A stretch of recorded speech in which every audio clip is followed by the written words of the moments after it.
Hi, I'm Luci Jerkovic. I'm the Global PR Manager for the Croatian National Tour Sport. So your presence here at the World Travel Market, I mean, there's a lot of stakeholders, a lot of associates. Yeah. Tell us about who you've got on the stand. We've got a lot of our regional tour sports, some of our local tour sports, people from the industry, major tour operators, national airline carrier. So there's quite a significant presence here as far as people from Croatia are concerned.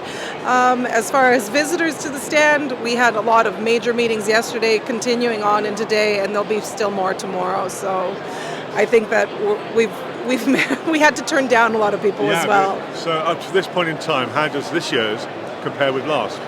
This year compared with last, so we just published our 10-month numbers, and we're at just under 20 million arrivals, so 19.8 million arrivals for the first 10 months of the year, which is 9% increase since 2022. And we're at just over, or actually just under 106 million overnights, so 105.8 million overnights, which is a 3% increase. When we looked at pre-COVID numbers, so 2019 was a record-breaking year for Croatia, we're about at par currently when we're looking comparable to 2019, so it's a good year. Yeah. So what's the average stay these days for visitors from UK and Europe? It's a little shorter, I would say.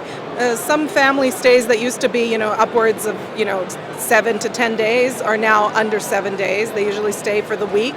There's a lot more frequent visits, and I'd say that's for the EU market. Entering into Schengen has made multiple visits for shorter periods of time more trending. So we can't necessarily go back and track. We could if we wanted to go into their details, but it's anonymized after they register. We're able to see just the number of arrivals, where they visited, and the length of their stay, and that's basically where we're at the moment. Interesting trend, that, isn't it? Yeah, More, it is. More frequent visits, Yeah, more frequent. So here at the World Travel Market, have you got some key messages you're putting out to those attending, visiting your stand? Well, currently we're in a new strategic cycle, so we're actually moving towards, I think everybody loves the buzzword of sustainability, but we've been working on that for quite a while. Croatia's a market that has over 10% of its land mass that is protected as natural resources. We've got close to 20 national parks and nature parks in total.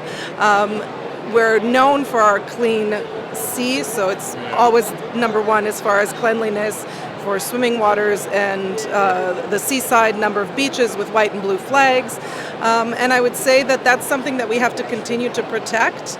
So we do have a focus on sustainability, but also making sure that what we're best known for, so our authenticity, our well-protected nature, our beautiful coastline, is protected into the future. So talking of the coastline, and something which is spoken about a lot is the cruise sector and the impact of large vessels coming into ports and harbours. What's the situation now? There's something that happened even pre-COVID, where there was a lot of congestion, and it was primarily on the southern coast. So Dubrovnik, as the number one and best known Croatian destination, already had addressed that issue and had started working with the cruise lines and sort of dispersing the travel over a longer period of time and reducing the number of slots for the cruise ships. But what's happened in other destinations that also have large ports like Split and Zadar and Rijeka, which wasn't well known for the cruise ships, they've taken on some of the cruise lines. Okay. So that's something that's good, where we've dispersed it over multiple ports. We haven't necessarily gotten rid of the cruise ships. We've just made it a little bit easier for certain destinations to manage. I guess it's a valuable sector, isn't it, for you? But you've got the advantage where you can disperse we've got cruise ships over several ports. We're lucky enough that we have multiple ports that are able to take the cruise ships. Like I said, there's a few of them that I mentioned with Split and Rijeka as well as Zadar. But Split and Rijeka are able to take the really large cruise ships. It's not necessarily the focus of future travel, but it's not something that we're shying away from. We're just trying to manage it to the best of our ability. So what do you expect for 2024 in terms of trends and business? 2024, like I said, we've moved into this new strategic cycle.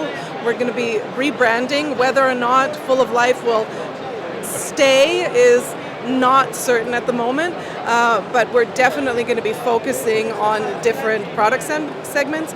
So increasing spend when we're talking about the stay, dispersing it, managing the destination better. There's changes being made by the Ministry of Tourism in Parliament regarding tourism laws and giving destination management tools to the local tourist boards so that they can start planning more strategically.